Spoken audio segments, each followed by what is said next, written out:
Hello and welcome to another episode of This Food in History. I'm Soph, and today we are looking at a simple dish that is a popular breakfast in the Mediterranean countries, shakshuka. This dish is super simple to make. You heat up chopped tomatoes, other vegetables and spices in oil, and poach eggs inside the sauce.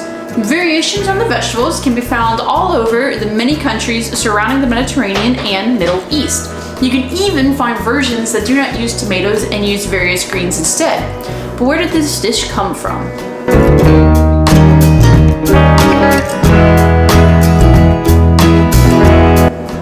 The vast majority of people reported this as coming out of northern Africa, but from exactly which part and who seems to be is a little up for discussion. Most things I've found named it as an Ottoman dish, shakshuka, that was made of cooked vegetables and minced meat.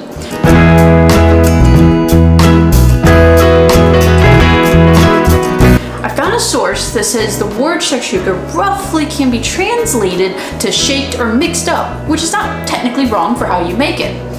Some histories give its origins to Yemen, which mostly give it a Libyan, Tunisian background. Morocco also gets some shout-outs when discussing the origins. Rafram Shadad, Tunisian food historian, attributes the dish to the early people in Tunisia called the Amazigh.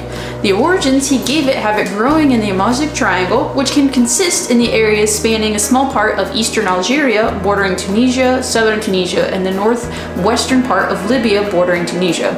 The Amazigh people are descended from Stone Age tribes and are first mentioned in ancient Egypt writing. They were separated from other African nations by the Sahara Desert. The native language Tamashek has the word shakshuka that means all mixed up. Rafram says that words with double consonants like couscous are typical of the Amazigh tongue, emphasizing the North African origins of both of these foods. This is in contrast with reports that the word had more Arabic origins, but the people in their word predate the eventual occupation from Middle Eastern tribes that assimilated the Amazigh people and their regions. They made stews out of seasonal vegetables in the same manner, and these stews predates tomatoes coming in from trade routes from the New World, so the earliest versions did not have tomatoes involved. Tomatoes wouldn't have made an appearance as the main base until John Barker, the British consul to Aleppo in the region, who is credited with cultivation of tomatoes in the area between 1799 and 1825. While reading more, I found that the addition of eggs is influenced by Andalusian Muslims and Jewish people that came from exile from Christian Spain in the 15th and 16th century. Food historian Charles Perry coined the term Moorish ovomania to describe the abundant and prolific use of eggs in dishes that had a transformative effect on the Tunisian region.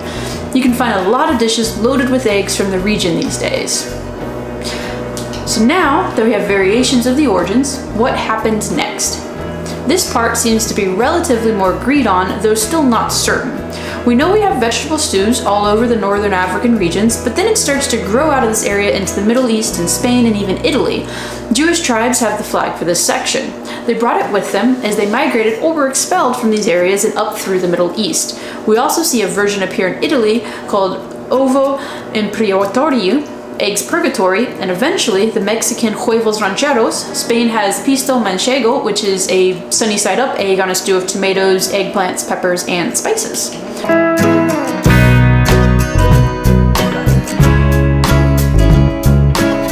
While historians cannot agree on the origin, Tunisia, Egypt, Ottoman Empire, Amazigh, the method for making it has always been remarkably similar. A thick vegetable stew with seasonal options for the region, and its draw has always been the simple and cheap preparation of the dish. This makes it popular among lower classes and something shared all over. Larger portion sizes were easy and the ingredients were cheap. Anyone can make this easily as it is. Soaking up the vegetables and eggs with bread added to the filling nature of the dish, making it a near breakfast staple, especially during wartime rations. Shakshuka comes in more variations than it has stories of its origins for such a simple dish. You can find it in homes and menus all over the world, especially in Jewish or Muslim households, out of northern Africa and spread to the world. This has been another episode of This Food in History. Please like and subscribe for more.